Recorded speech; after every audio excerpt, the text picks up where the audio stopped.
je me nomme Esseni, je suis artiste de la chanson togolaise, j'habite au Luxembourg, j'ai 34 ans et voilà.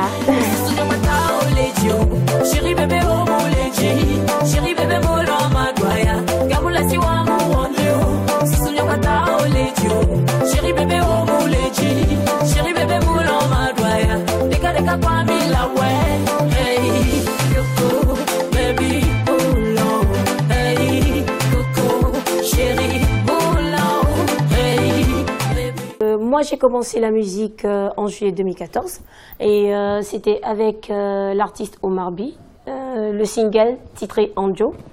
Anjo qui parle c'est de l'amour et de l'espoir. C'est généralement ce que je chante toujours dans toutes mes chansons. Et après ça, j'ai dû attendre un peu parce que sous autoproduction, c'est pas si évident que ça.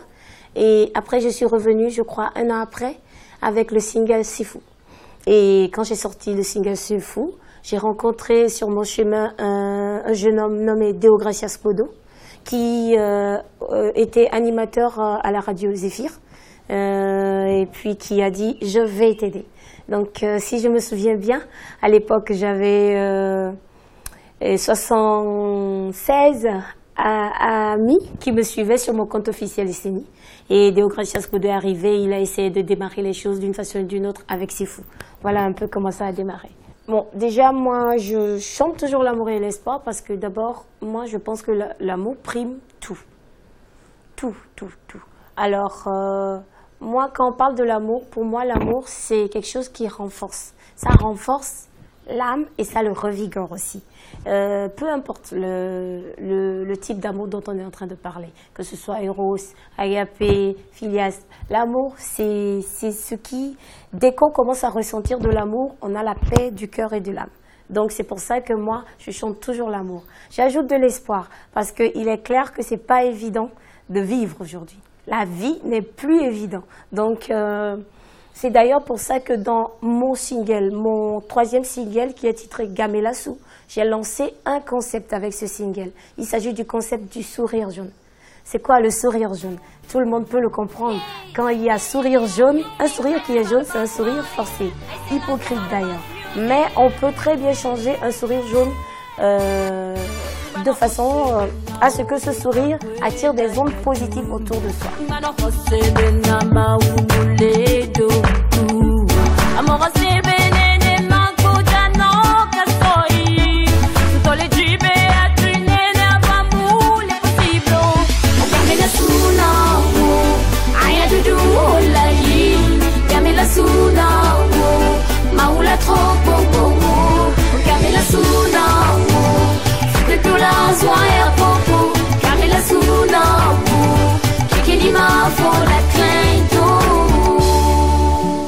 Alors, il est clair que être dans l'autoproduction, ce n'est guère réjouissant pour un artiste. Mais pour le moment, j'y suis. Ça fait 4 ans que j'ai commencé à chanter et je suis toujours dans l'autoproduction. Si demain un producteur arrive et dit Esseni, allez c'est bon, maintenant on signe, avec gros plaisir. Mais la musique c'est une passion pour moi et c'est mon 2e métier. Donc avec mon 1er métier, je prends les revenus que ce 1er métier me donne. Quand je finis de joindre les 2 bouts, je m'autoproduis avec cette musique. Pour moi c'est très important de vivre ma passion et de faire partager des messages à travers cette passion. Donc voilà, c'est ma manière de changer le monde, le petit monde autour de moi et de toucher le cœur des gens. Donc je m'autoproduis, je mets tous mes sous dedans, mais c'est avec plaisir que je le fais. Alors j'attends un bon producteur. Au début ça a été très difficile. Très difficile parce que moi j'ai toujours dit que le show business c'est comme, c'est un cercle très fermé. Et pour y accéder, c'est tout un combat. Et comme au début, j'étais seule, presque toute seule, ça a été... Parce que mon manager, mon tout premier manager, Deogracias Kodo, à un moment donné, il a dû voyager au Sénégal pour aller travailler aussi. Donc, il n'était plus sur place. Alors, j'étais un peu délaissée dans ce combat et tout et tout. Ça a été très dur.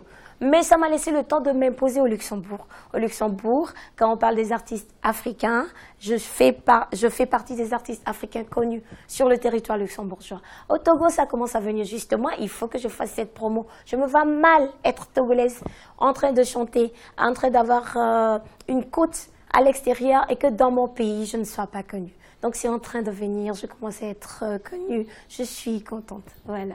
Moi, franchement, personnellement, je n'aime plus me fixer des défis.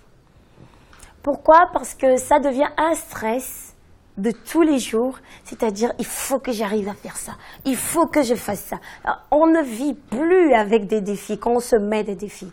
Bien sûr, il faut être ambitieux, il faut être très motivé, il faut que dans sa tête on se dise ok, je pense que là où je suis, je veux faire ça, ça, ça, mais que ce soit pas des défis, faut pas que ce soit quelque chose qui nous talonne, qui presque nous tambourine tous les jours. Donc moi je n'aime plus me fixer des défis.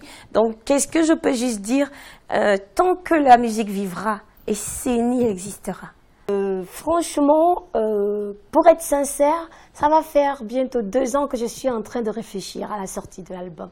Mais je pense qu'un album, c'est quelque chose, il faut prendre du temps, bien réfléchir avant de se mettre à sortir un album.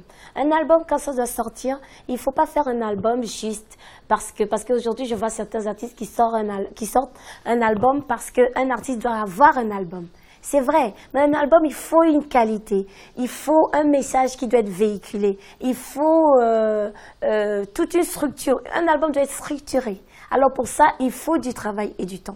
Donc pour le moment, je viens de former mon équipe sur place, mon manager, et puis l'équipe qui s'occupe de ma promotion, Chichi, et puis aussi j'ai une équipe au Luxembourg. Maintenant, on est en train de réfléchir à comment procéder pour sortir un album qui serait à la hauteur de nos attentes.